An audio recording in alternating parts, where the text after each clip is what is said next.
More. Visit your local Amazon Fresh store for low prices from A to Z and head to Amazon.com/savewithfresh to see this week's deals. This is the KBLA Sports Minute with Ray Richardson. Come on, man. The Las Vegas Aces won their second straight WNBA championship. They beat the New York Liberty last night to win the finals in 4 games. The Aces are the first back-to-back champs in the WNBA since Lisa Leslie and the LA Sparks did it in 2001 and 2002. Rams starting cornerback Darian Kendrick was charged with 2 misdemeanors for carrying a concealed weapon and a loaded firearm. Police found a gun in Kendrick's car early Monday morning after he was pulled over for a traffic violation in Hollywood. Rams coach Sean McVay said Kendrick will not practice or play until his legal situation is resolved. Kendrick is due back in court on December 5th. James Harden was a no-show at practice yesterday in Philadelphia. He's doing whatever he can to get the Sixers to trade him to the Clippers. No debates, no speculation, just the info you need. That's your KBLA Sports Minute. I'm Ray Richardson on KBLA Talk 1580.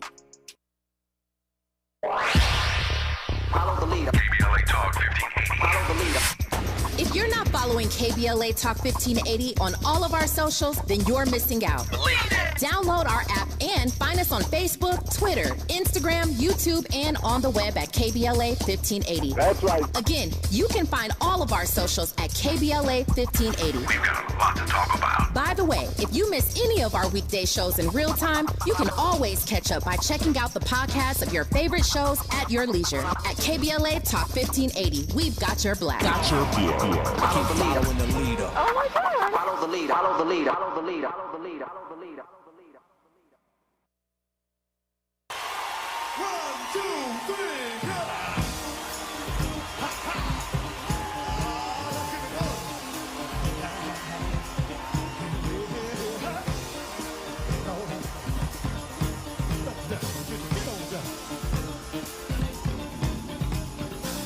I'm gonna try to keep it coming.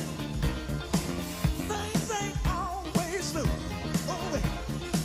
but I'll be alright as long as I can find the groove. Yes, I will. Somehow I know that I can make it. You seem to like my style. Don't you worry, I'm gonna be around a while. Yes, I will. I'm just happy to see you talk to me back in style again. Live from historic Leimert Park in Los Angeles, California, I'm Tavis Smiley. And I'm so glad to see you and me back in stride again. Before we get started with today's show, let me invite you to follow me on Facebook and Instagram at The Real Tavis Smiley and get updates on X, that's formerly Twitter, at Tavis Smiley. By the way, should you miss any part of today's program or want to catch up on previous shows, you can always visit thetavissmileyshow.com. That's thetavissmileyshow.com or wherever you get your podcast and listen to the Tavis Smiley podcast at your leisure. Another great show on tap for you today in our second hour, 2 conversations. Up first,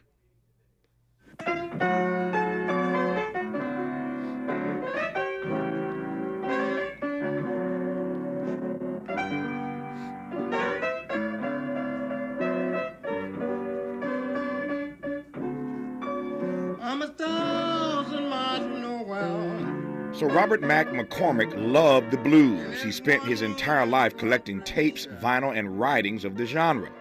Many of the items in his collection have never before been seen or heard. Well, that collection just got donated to the National Museum of American Music. Washington Post writer Jeff Edgers will tell us all about this rare collection at the top of hour 2. And speaking of the blues, recently I was delighted to accept an invitation from the Blues Foundation to host the upcoming 45th Blues Music Awards in Memphis, preceded by the Hall of Fame induction ceremony. The president and CEO of the Blues Foundation, Kimberly Horton, joins us on the backside of hour 2 to give her take on this remarkable collection now at the Smithsonian and to share more about the important work of the Blues Foundation. In our third hour, America Does Not Deserve Me, Why Black People Are Leaving the United States.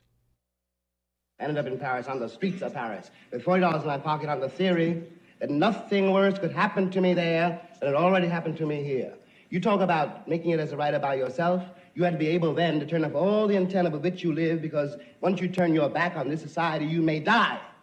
You may die.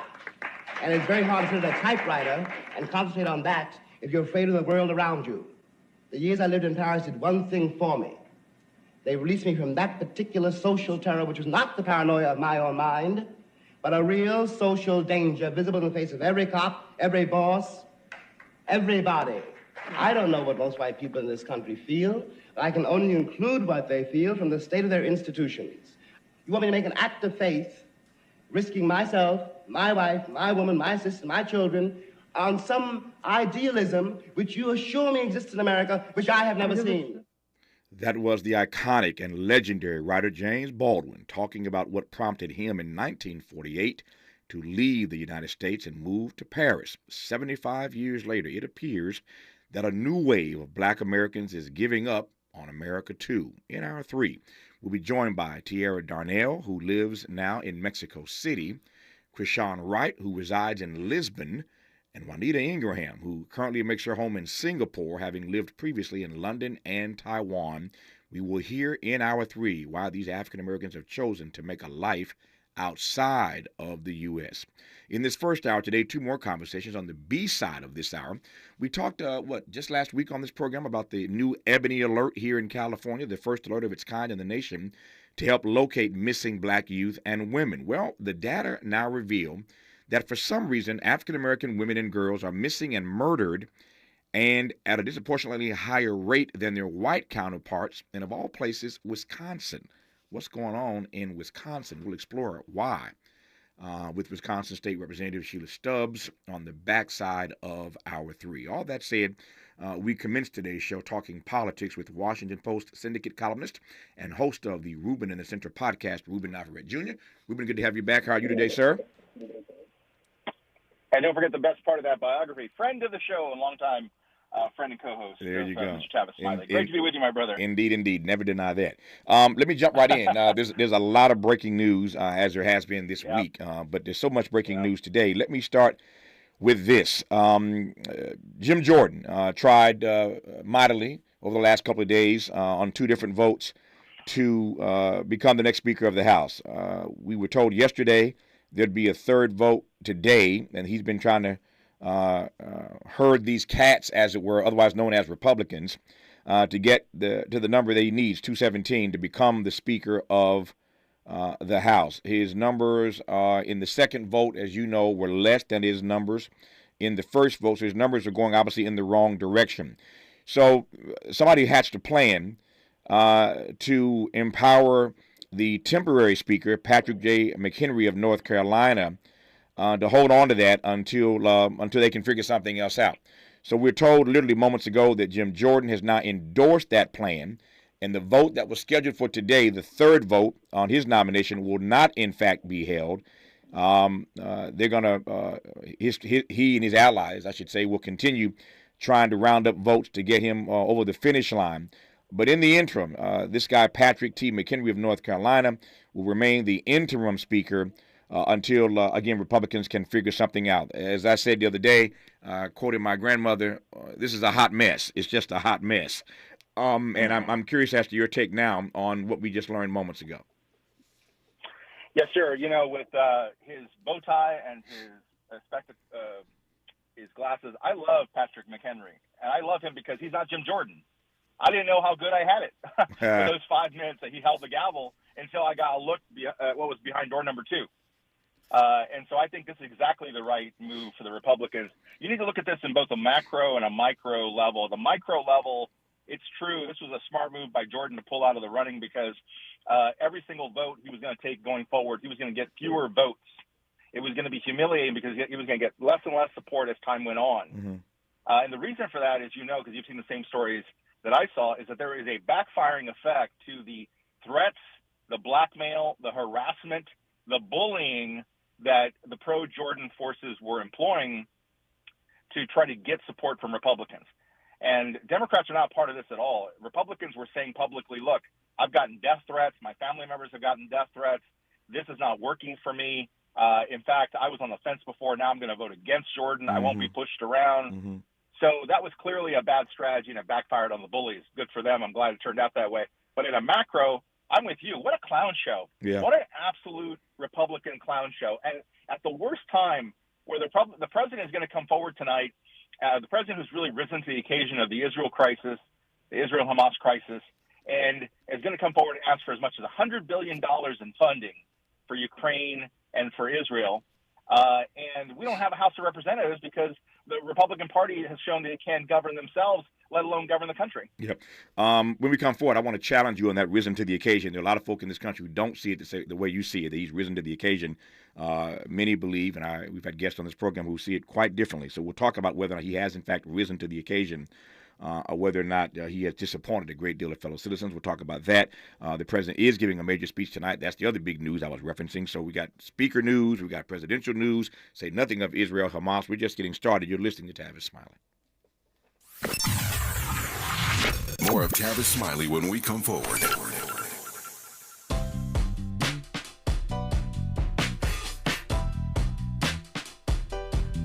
Escalade IQ. This the intro to the all-electric Cadillac, perfected like Zoom. And on a full charge, you get 450 miles without the stop. Haiku. This is what I do. Daddy fat intellect since 92. Linked all the way back, panoramic roof. Coming 24-inch rim standard. Ooh, why? Shawty don't kill him. Cadillac diamond in the back, cold chillin'. And when I'm on attack, on the track is no ceiling. Sky's the limit. You hear me? You hear me? Straight drop, no parachutes. Lay lines like a longitude and latitude. Feel it, beloved, clearly we're hustling. Bussin', truckin'. Cadillac. For more on the Escalade IQ, visit Cadillac.com. Available late 2024. GM estimate 450 mile range. On a full charge based on development testing and/or analytical projection. Consistent with CHA 1634 revision 2017 MCT. Range subject to change prior to production. Annual rates may vary based on service factors, including ambience, temperature, terrain, battery age, and condition loading, and how you use and maintain your vehicle. KBLA Talk 1580. We've got a lot to talk about. Maisha Cairo here for KBLA Talk 1580. We're live in Los Angeles at JP Morgan Chase's Advancing Black Wealth Tour. And I'm speaking to some of the attendees today to see why it was so important for them to be here. Yeah, this is Lathan and Tyler. Main reason that's very important for me to be here is just to leave a legacy for my kids. Black wealth, generational wealth is what we need in our community, you know. Oh, Chase, someone has to take the lead. They're showing, big business like Chase cares, and, they're putting their money where their mouth is at, So it's good to see, big institution like Chase, giving a lifting hand, to the community. And, you got to respect that. It makes me want to bank with Chase and, give them, another look if I go to another institution. I actually see what Chase is doing for the community. That's right. Chase is doing their part to help advance Black wealth. For more money support, tune in every day from 12 to 2 to KBLA Talk 1580's Midday Money Chain right here. The Green Foundation, key health influencer, empowering our Black communities through action. The Green Foundation advocates for affordable health care, accessibility, and knows the importance of culturally relatable health care. Regardless of income, we believe it is a right for optimum health. The Green Foundation has been at the forefront for 25 years, dedicated solely to promoting prevention through early detection, annual screenings, and nutrition. We know you because we are you. Our hand-holding approach supports you and your family to receive your right to be treated fairly and receiving quality healthcare services. We want you and your family to know COVID-19 was devastating to our families and to our wallet. We can build back better by understanding prevention, wearing your mask, washing your hands, social distancing, and understanding the impact of long COVID. Get the care you deserve. Take advantage of your privileges. Contact us, info@thegreenfoundation.net. info@thegreenfoundation.net. Let's get back to more of Tavis Smiley right now. More of Tavis Smiley and Ruben Navarrete Jr. as we talk about politics in this first hour. Before I move to the president's major address tonight to the nation, Ruben, a final question or two about Jim Jordan. My sense is that given that his vote totals in the second round of voting were less than his first, and given that he has agreed to postpone this third vote because he realized he still doesn't have the votes he needs to become speaker. And so, again, for those who may have just tuned in, Patrick McHenry out of North Carolina is essentially the interim speaker, and that's the plan, to just stick with him until something else can be figured out. My question is whether or not at this point you think Jim Jordan is toast, because I do. Yeah, he certainly is toast. I mean, given what you just said, the fact that he had diminishing support, the bullying tactics backfired. There's another aspect to this, too, and think about it this way. I've gained a new respect for Kevin McCarthy, the former speaker, House Speaker, and here's why. On the one level, he was completely dishonest and untrustworthy, lying to Democrats and Republicans alike. But you've gained respect for this guy? Okay? Go ahead. Yeah, here's why. Okay. Here's why. Because you understand politics. You understand it from the inside as well as from the outside. Mm-hmm. And sometimes you need to be able to find somebody who can stitch together all these moderate coalitions, right? These coalition of folks who normally don't get along. And what McCarthy was able to do was piece together enough Republican support from the moderates and some conservatives to get elected on like the 16th ballot or something, right? Mm-hmm. I don't think we're going to see that again, because what Republicans didn't think through is if you nominate an extremist, an insurrectionist, someone like Jim Jordan, who was called by John Boehner, the former House Speaker, a legislative terrorist, what you do then is you lose the moderates. So that's what happened. And that's why I have a new respect for McCarthy, because even though he was untrustworthy, even though he was dishonest, even though he lied to Republicans and Democrats and the like, he was able to stitch together the coalition that is very hard for Republicans to replicate. So this audience knows you've been a regular contributor to this program for a couple of years now. They know that you are Ruben in the center, and they know that I am unapologetically progressive, Tavis. So you're in the center, and I'm unapologetically progressive. The audience knows that. I don't need to explain that once again. But even in the center, when you say you've gained new respect for Kevin McCarthy, I can't imagine that you could use the word respect relative to McCarthy, and here's why. What you call stitching together, I call selling your soul. Kevin McCarthy sold his soul. He surrendered his soul. He let them steal whatever soul he had. He is soulless. So what you call stitching, I call soulless. You want to respond to that? I sure do. And, there's somebody else out there in our political history who likewise sold his soul to move to the middle and betrayed his supporters and had people protesting outside his workspace for doing all that. And that was Bill Clinton. And when President Clinton lost the House in 1994, you and I were on radio at the time in Los Angeles, mm-hmm. And Newt Gingrich came to be the speaker. He brought in his old friend Dick Morris, as you recall, and Morris said, "You got to move to the middle." Okay, and so on welfare reform, on immigration, on crime issues, Bill Clinton went home to a conservative part of the beach, and ultimately he left behind his supporters, Jesse Jackson. And Patricia Ireland and others got arrested outside the White House. What did African Americans do in response? They turned out in 1996 to help reelect Bill Clinton. So that's interesting, right? Because black folks who supported Bill Clinton then might, by this nexus, say, well, he sold his soul, he sold us out, but let's vote for him again. Nice try, my friend. But here's the point: we're not talking about we're not talking about Bill Clinton. We're talking about Kevin McCarthy. You're trying to flip the script. We're talking about McCarthy, not Clinton. Number one. Number. I'll let you respond. That's number one. I'll let you respond. Okay. That's number one. Number two. That's why you're in the center. Number three. You said you gained respect for Kevin McCarthy. I did not hear you say that when Clinton moved to the center, and your analysis is spot on, and I checked him about that a number of times during his presidency, as you will recall. So, he didn't get away with that, at least as far as I'm concerned. And as far as my commentary was concerned, he didn't get away with it. Yeah. But I did not hear you say that when Clinton went to the middle, you gained respect for him. So why respect for McCarthy and not for Clinton? They playing the same game, to your point. Yeah, and exactly. It is a game. So in terms of how well Clinton played the game, I have nothing but respect for Bill Clinton. Okay. And how he played the game as a natural politician, he's the best we've ever seen. And I will say this, I think he flummoxed and frustrated the Republicans. And as much as he frustrated you and other progressives, he frustrated the right wing because they couldn't demonize him as easily. And so that is what I get into this argument all the time with my wife, because ultimately, like when I say something like, oh, I really respect something that, Bill O'Reilly said, or Tucker Carlson's battling with Fox News, and I'm rooting for Tucker to be up on Fox News, right? Yep. And my wife is like, how could you be rooting for Tucker? And I said, look, I'm not a priest, okay? This is not a moral thing. This is not me blessing Tucker. This is just me saying there's two people going at it, and as a strict strategist looking at it, as a strategist, I'm looking at this and saying, I respect the little guy going after the big guy. But I think to your wife's point, first of all, two things. One, maybe you haven't heard this: happy wife, happy life. That's the first thing. Don't forget that. Yeah. Argue with your wife over that kind of nonsense will get you divorced. So happy wife, happy life. That's right. That's number one. Number two, though, maybe the point is you got to find. You're a great writer. You're Harvard educated. Maybe you got to put out your thesaurus and find another word for respect. Maybe you're not really saying you respect them. I hear the point. But I just think the word respect is doing too much. I don't know how anybody at this point could have respect for Kevin McCarthy. That does not mean that you like Jim Jordan, Patrick McHenry, or anybody else. But to say you respect Kevin McCarthy, that's where you lost me. Let me move on and cover some other issues.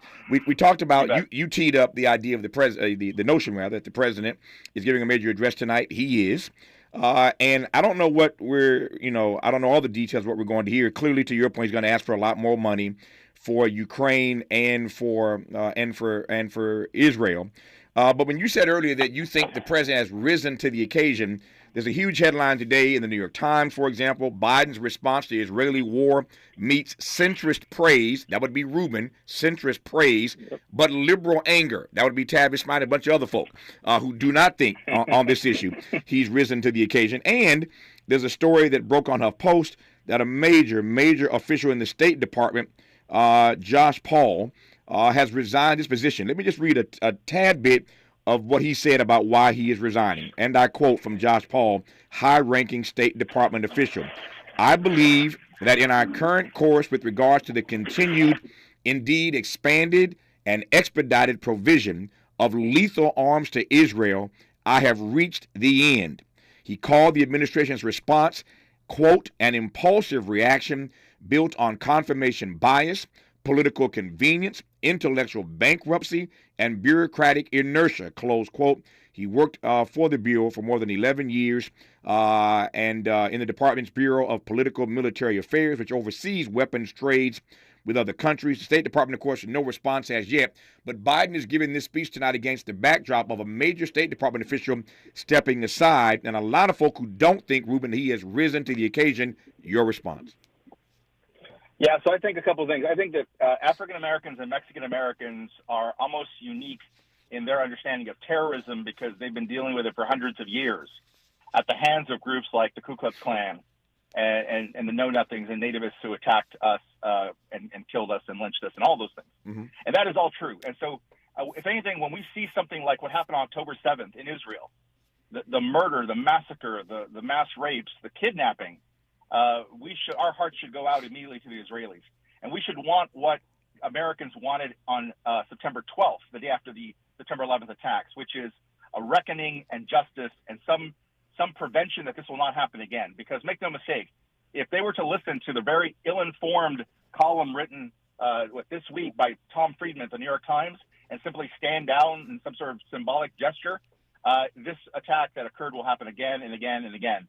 So I'm 100% against Hamas and in favor of Israel and supportive of Israel, as are, according to polls, 60-70% of Americans. I think the president. Having said that, yeah, Mr. Go ahead. And I'm with the president. Yeah, go ahead. And with Biden, and exactly. I'm with Biden on this, and Biden is exactly there.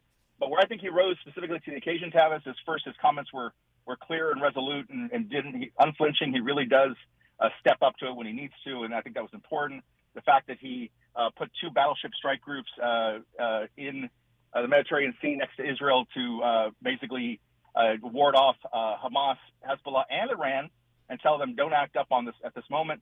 And lastly, the fact that he got on a plane and flew in the middle of a war zone during wartime, he flew to Israel to stand with Bibi Netanyahu, I think all speak well of this president.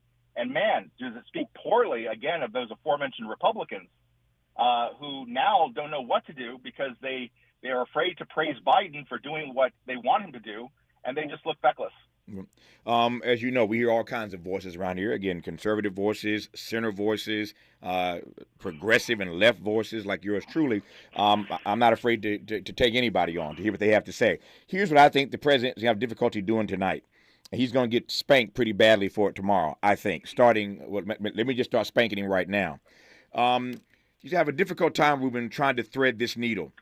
In a speech tonight where we expect him to ask for more money for Ukraine and for Israel, here's the argument that he can't make.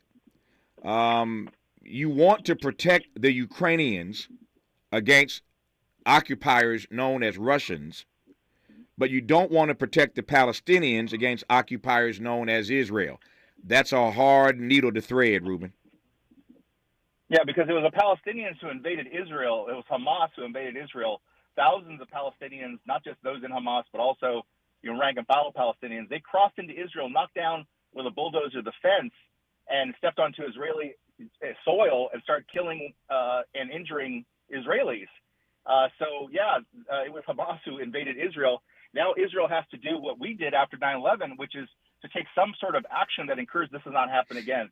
I'm always struck by the fact that I think progressives whose heart goes out to the Palestinians as well, it should, is somehow they feel like if you had repeated strikes on Israel, losing 1,500 people every month, another one, that would be okay with the left. It doesn't make sense. No. Let me speak for the entire left right now, which I am hubristic to do, but I'm going to do it anyway. No, what the left wants you to understand as you indict them is that you're myopic. Let's just call it what it is. You are being very myopic, as is Joe Biden. You're looking at the incident, but not the historical context, and that is undeniable, Ruben.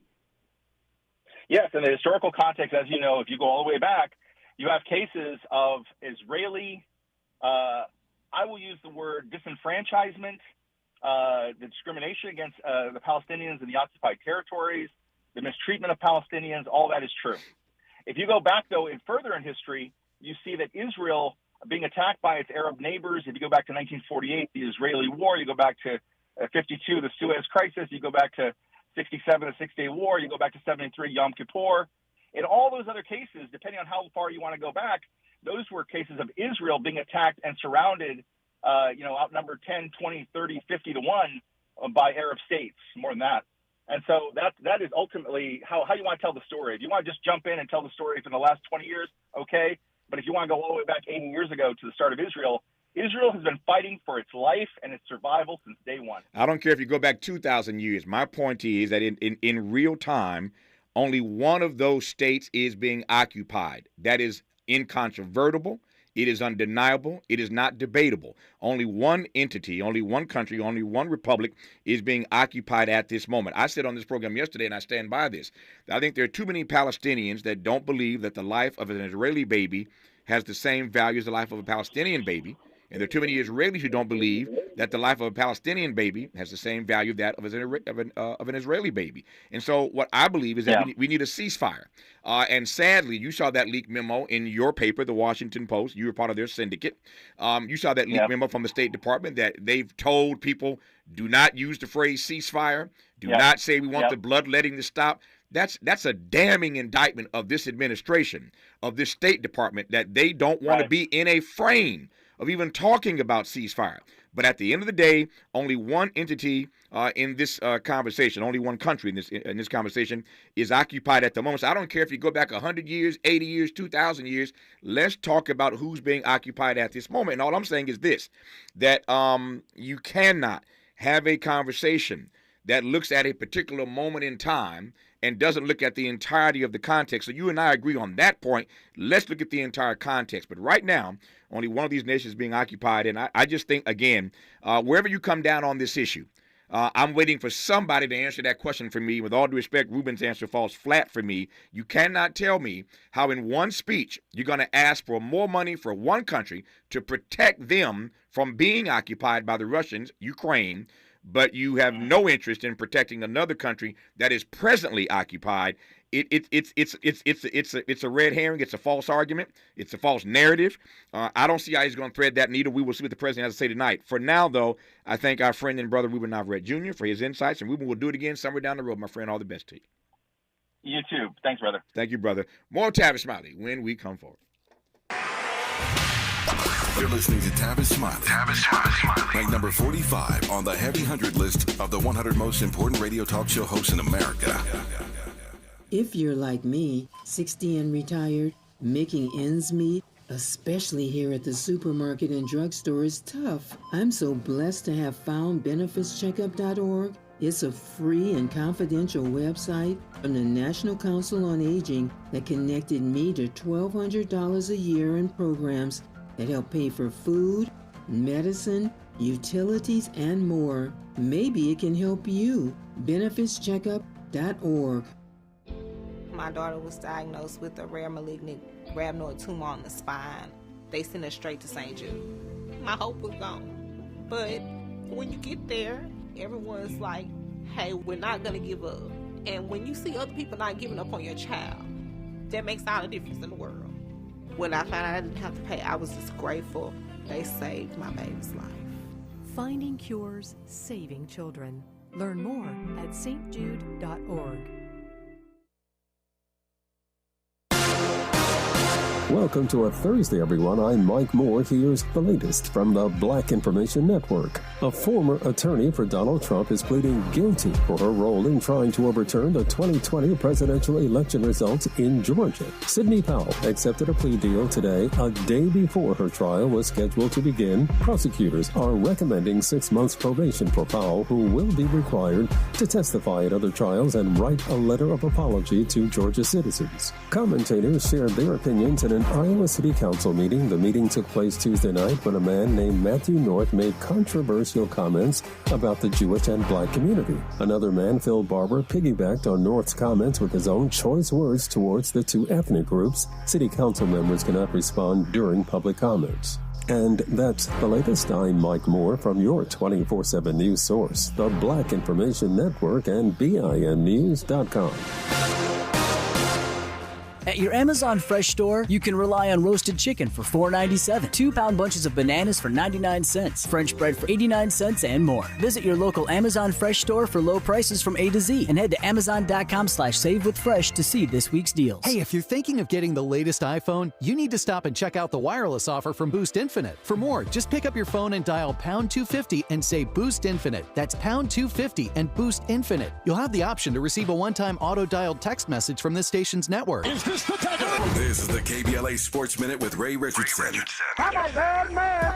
The Las Vegas Aces won their second straight WNBA championship. They beat the New York Liberty last night to win the finals in 4 games. The Aces are the first back-to-back champs in the WNBA since Lisa Leslie and the LA Sparks did it in 2001 and 2002. Rams starting cornerback Darian Kendrick was charged with 2 misdemeanors for carrying a concealed weapon and a loaded firearm. Police found a gun in Kendrick's car early Monday morning after he was pulled over for a traffic violation in Hollywood. Rams coach Sean McVay said Kendrick will not practice or play until his legal situation is resolved. Kendrick is due back in court on December 5th. James Harden was a no-show at practice yesterday in Philadelphia. He's doing whatever he can to get the Sixers to trade him to the Clippers. No debates, no speculation, just the info you need. That's your KBLA Sports Minute. I'm Ray Richardson on KBLA Talk 1580.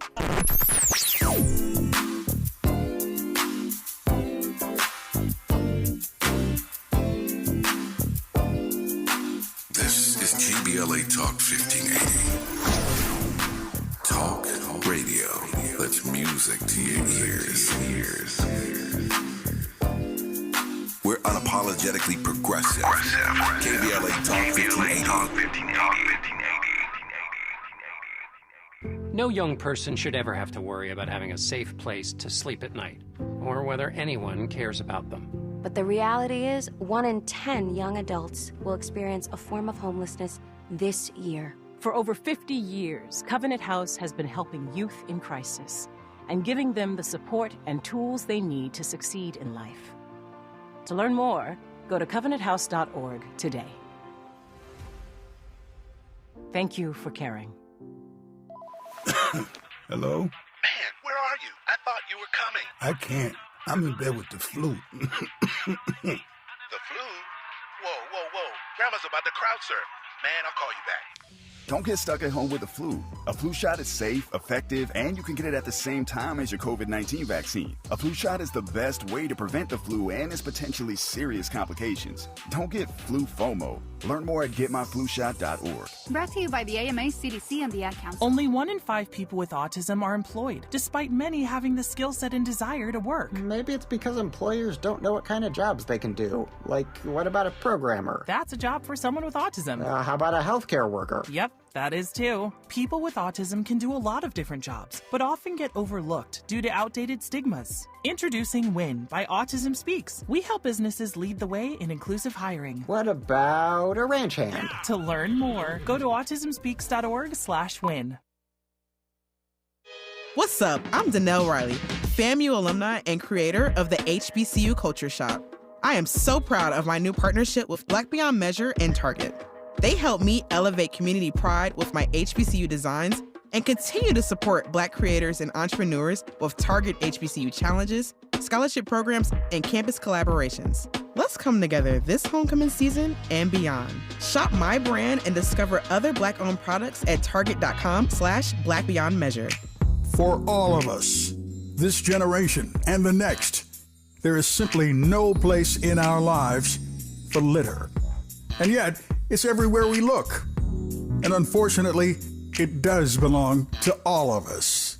So, let's come together and create a litter-free, clean California, once and for all. Remember to properly dispose of your trash and recycling. Secure truckloads with tarps to keep debris from flying out. Clean out your car when you're at a gas station. Take pride in your community by organizing a cleanup event. Or join a cleanup event near you. Zero litter is the goal. Join us at cleanca.com. That's cleanca.com. Let's do it together. Brought to you by Caltrans. cleanca.com.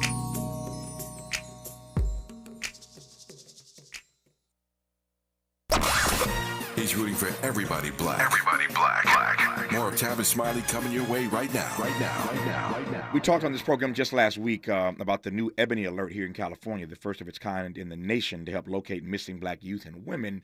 The data now reveal that for some reason, African-American women and girls are missing and murdered at a disproportionately higher rate than their white counterparts in, of all places, Wisconsin. Let's explore that right now with Wisconsin State Representative Sheila Stubbs. Ms. Stubbs, how are you today? I'm great. Good morning, Mr. Smiley. I am so honored to be given this interview with you. Thank you so much. No, it's my great delight to have you on, although under different try that again, Tavis. It's an honor to have you on. I wish under different circumstances. That's what I was trying to say, and I couldn't get it out. I hate having to discuss this, and yet it's a necessary and worthy conversation. So I'm glad we've got a few minutes here to sort of unpack this. So you heard me say a moment ago that I'm in California. This program is syndicated across the country, but I'm based in California, in L.A., and we celebrated just a week ago a piece of legislation passing here, sponsored by a state senator named Stephen Bradford, signed, of course, into law by Governor Gavin Newsom. And as I often say, I believe that California politics can cast a long shadow or a long sunbeam across the nation. I'm hoping that this one casts a long sunbeam, that other states will do as we've done in California and pass these Ebony Alerts that can at least help find missing black youth and missing black women. That said, Wisconsin has a terrible problem that, again, finds that black women and girls are missing and murdered at a rate much higher than their white counterparts. What can you tell me first about why that is the case? Well, first and foremost, let me share with you that I will definitely be replicating the Ebony Alert in Wisconsin. I will be introducing that legislation, and thank you so much for being a leader. Wisconsin is the worst state to raise a black family. That starts there. Wisconsin has the highest racial disparities among infant and mortality rate, child obesity, juvenile and adult incarceration, housing. Should I go on? These rates are from birth to death. But Wisconsin is the state with the highest rate of homicide among black women and girls, which is daunting, which is unacceptable. I am an African-American woman. I'm a mom. I'm a pastor. I'm a legislator. And this has to stop. So it is a call to action for me. From 2019 to 2020, the rate of homicide for black women and girls in Wisconsin, it doubled from 10.1 out of 100,000 in 2019 to 20.2 out of 100,000. So that is a problem. Why do we think that happened? Well, we remember COVID. Some of us lost family and friends that happened. But let's go back to there are stereotypes. There is a high rate of, again, morbidity, mortality. There's physical abuse. There's discrimination from police, being viewed as a victim of violence as an aggressor, racial disparities in the criminal justice system. And the list goes on.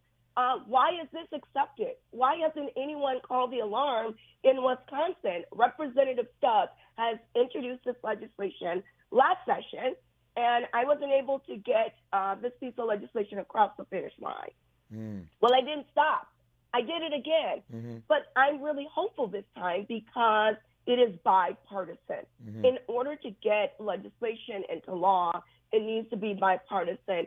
And I just want to commend my co-authors, Senator Jesse James, who's a Republican, Senator LaTanya Johnson, who's a Democrat, and then a Republican, Senator Michael Schraw, who joined me, Representative Michael Schraw, who joined me with this legislation. Mm-hmm. He's a Republican. So in order to get it done, we have to do it bipartisan. We have a Democratic governor, and our houses are controlled by Republicans.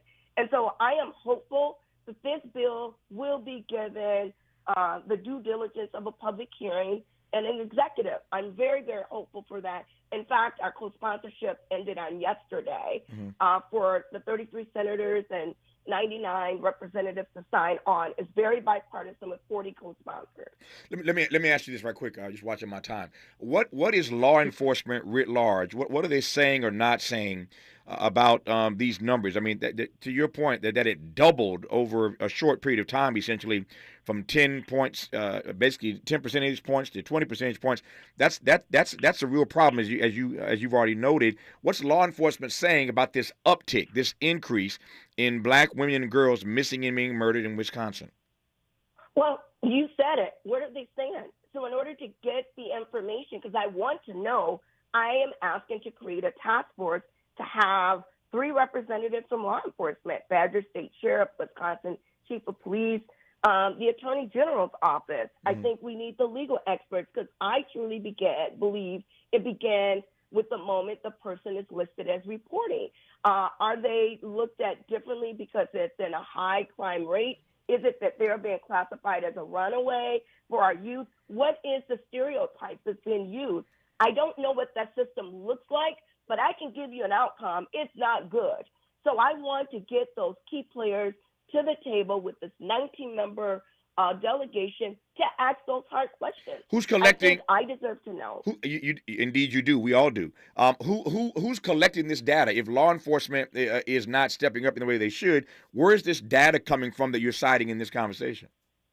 Yeah, so you're absolutely right. So a part of the data is coming directly from our Attorney General's office. Right. The data is also coming from, give me one moment here, I need to locate it. No problem. Because it's a national organization that's also given us these numbers.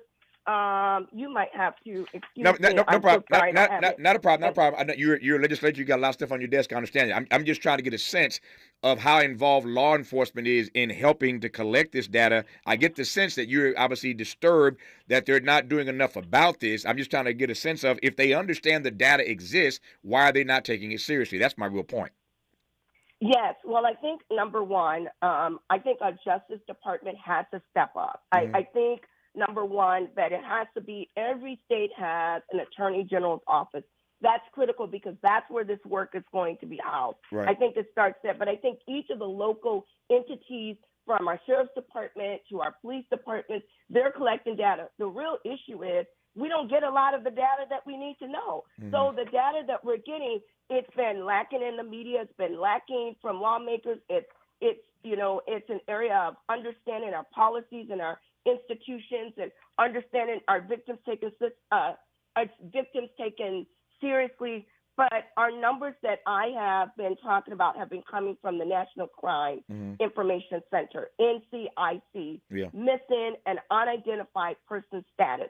So that has been the bigger wheelhouse that's been giving us the information. And it's been unfortunate that we haven't been able to take a bite size of this problem at our state level. Yeah. So our Attorney General office is where we have to do this work. When we come forward with State Representative Sheila Stubbs out of Wisconsin, I want to kind of juxtapose two things. I'm listening to her in this conversation share this data with us, and she made the point earlier that Wisconsin, in many respects, is a horrible place to raise a black family, and some of this data underscores that. And yet I want to juxtapose that reality with the image we get in the national news media, the national sports media. You see where I'm going with this. The image that we get of black folk in Milwaukee is one thing. What's happening on the ground is something totally different. I want to square those two things when we come forward. You're listening to Tavis Smiley. Seeking the truth. Speaking the truth. This is the Tavis Smiley Show. What is dedication? My biggest fear in the middle of my addiction was that my kids wouldn't have a father. And I started thinking, you know what? This isn't my story. I definitely had to become a better man to be a better father. It's important to me that my kids are empowered and truly believe that if they can think it, they can do it. That's dedication. Visit fatherhood.gov to hear more. Brought to you by the U.S. Department of Health and Human Services and the Ad Council. Joey from Vermont, a farmer trying to get through the winter. Adriana from South Carolina, a single mother living paycheck to paycheck. Liam from Ohio, an injured father struggling to provide for his family. Hi, I'm Shanola Hampton, and I support the Feeding America network of food banks because they help provide over 6 billion meals to people in need each year. Learn more at feedingamerica.org. You are now in Big Tobacco's Fantasyland. Welcome. It's a healthier world where they want you to believe that vaping makes quitting cigarettes a breeze. Never mind the evidence that vaping leads to using both. And if you're younger, even better, teens who vape are 3 times likelier to use cigarettes. In Big Tobacco's Fantasyland, the deadliest industry is your friend. Big Tobacco's idea of smoke-free is a dangerous fantasy for us all. See reality at undo.org. Anyone can choose to make a difference. You can help people succeed, rebuild after disasters, protect the environment, or feed the hungry. Not only will you make a difference for others, but for yourself. You can earn money for college, learn career skills, and make friendships that last a lifetime. Make a difference. Choose your future. Choose AmeriCorps. It's a different world at Pasadena City College. Come find out why during PCC's On the Yard HBCU Caravan, happening Tuesday, October 24th from 4 to 6 p.m. on the Colorado Boulevard campus of Pasadena City College. Over 20 historically black colleges and universities will be on campus, and some colleges will be offering on-the-spot admissions. You heard that right, on the spot. All you need to do is bring your unofficial transcripts. So come to PCC's On the Yard HBCU Caravan for the opportunity to win scholarships and prizes, enjoy some mouth-watering DD's Chicken Cat Shack, and tasty burgers from Fat Boys for free. It's all happening on Tuesday, October 24th. The HBCU Caravan is proudly presented by PCC's Transfer Center, Office of Inclusion, Equity, Diversity, and Justice, and the California Community Colleges, Chancellor's Historically Black Colleges, and Universities Initiative. For more information, visit pasadena.edu/HBCU or call 626-585-7287. More honesty than you can handle. More empowerment than you can imagine. You're tuned in to Tavis Smiley. Tavis Smiley and State Rep Sheila Stubbs out of Wisconsin talking about why in this particular state there are so many black women and girls missing and murdered at rates significantly higher than their white counterparts.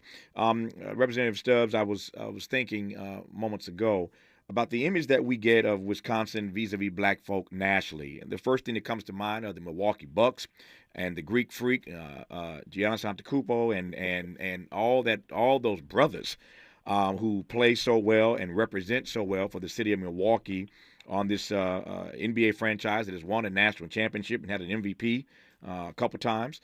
I'm thinking of all the great folk we know from Milwaukee, from Al Jarreau to Eric Benet. I mean, there's a particular image, I think, in the national media that we get of Wisconsin, and a lot of folk love the Green Bay Packers and all their brothers who played on that team and helped them win championships. So there's a particular image that we get, I think, in the national media of black life in Wisconsin. But that sounds very, very different from life on the ground, as it were, for everyday people, particularly when you tell me that Wisconsin is a difficult place to raise a black family. Can you square those two things for me? Yes, sir. First of all, thank you for acknowledging there is so much success in Wisconsin. But I think people fail to realize, especially in Madison, I reside in Madison, it's a tale of two cities. It's the have and it's the have-not. And far too often, it's the have-nots left behind, and that's where you see these disparities that exist. I am very honored to say doing my work, I've had a chance to talk to very successful players that have played with the Packers, I've reached out and have talked to very successful diversity individuals with the Bucks team. I think it's so important and critical that we put these two images together to create the Wisconsin that I want to see, that I want my daughter and my family to grow up, because it isn't that image. What kind of response you mentioned the bipartisan nature of the legislation that you're trying to get passed? What kind of response are you getting from the community? What are Black folk in particular in Wisconsin saying about these high rates of Black women and girls who are missing and murdered? They were shocked. They didn't know. No one had any idea until I sound the alarm. And immediately, I'm a member of Delta Sigma Theta Sorority Incorporated. I was able to meet with a cluster of my sorority sisters at our Delta Days at the state capitol and share this information. They said, how can I get involved? In the churches, I'm getting the information out to the community, and people are just shocked. They can't believe it. And so I think I take myself from a shocked state to we have to do something, and we need to do it quickly. So it's so important that as we're doing this work, we don't leave the most important people behind, which are the victims, the survivors of this work. So I'm making sure I'm reaching out to families who unfortunately have lost loved ones to being murdered or missing, and making sure they know this legislation is here. And I'm here fighting for this cause because it's necessary and it's critical across our state. And I think it's also, if you give me just a quick moment to talk about the media coverage. Hold that thought 1 second. We'll come and I'll ask you specifically about the media coverage, Representative Stubbs. I want to put you up against the clock. I'll let you talk about that, and I have a final question I want to ask about the Ebony Alert. You mentioned earlier you're trying to scale that up. Again, that was always my hope, and that I'm sure of State Senator Steve Bradford in California, that other states would do likewise and codify into law this Ebony Alert system. So we'll talk about the media and the Ebony Alert when we come forward in our remaining moments with Wisconsin Rep. Sheila Stubbs, who you're listening to right now, on Tavis Smiley. Hope, agency, dignity. This is Tavis Smiley. Can you dig it? Come on!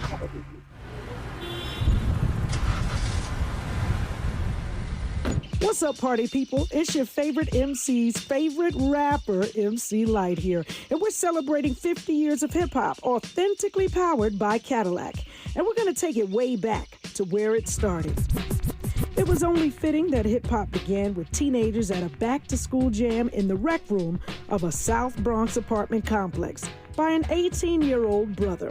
By the way, I'm also sure he had a Cadillac parked outside. He noticed the energy on the dance floor when they switched between two turntables, extending the beats, repeating the breaks, and never losing the rhythms. And that was the birth of hip-hop. And from that moment, it took off. For more on how Cadillac is celebrating hip-hop's 50th, visit Cadillac.com/audacity.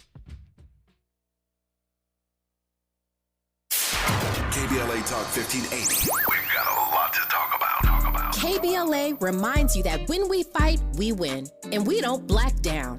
LA Community Action Network, or LA CAN, was formed in 1999 when 25 residents of downtown LA came together and acknowledged the problems that existed in their community and made a commitment to do something about those problems, to stand together, organize, and become a force in the community that demands change. Civil rights and preventing the criminalization of poverty are their core projects. In addition, they take on women's rights, the human right to housing, and healthy food access. LA CAN also has projects focused on economic development, civic participation, voter engagement, and community media. While downtown LA remains their home base, with a particular emphasis on the Skid Row community, in 2007, they expanded their housing and healthy food access work into South Central Los Angeles. LA CAN believes that power for low-income people and people of color is achieved through a large, active, and well-informed member base that utilizes a multitude of methods to advance their messages and goals. If you'd like to join the Los Angeles Community Action Network and organize people to fight back against oppression, please visit cangress.org. That's cangress.org. This is a community call to action from KBLA Talk 1580. This season, your coffee orders are getting warmer, and your outfits are getting cozier. The world keeps changing, and so does COVID-19.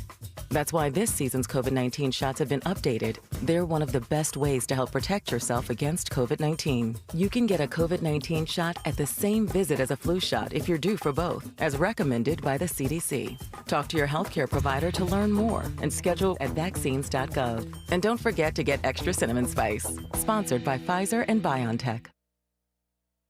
Helping to make you the most knowledgeable person in your circle of friends. This is Tavis Smiley. State Rep Sheila Stubbs is our guest. She's in Wisconsin, and I'm delighted to have her on in the 4 minutes I have left here.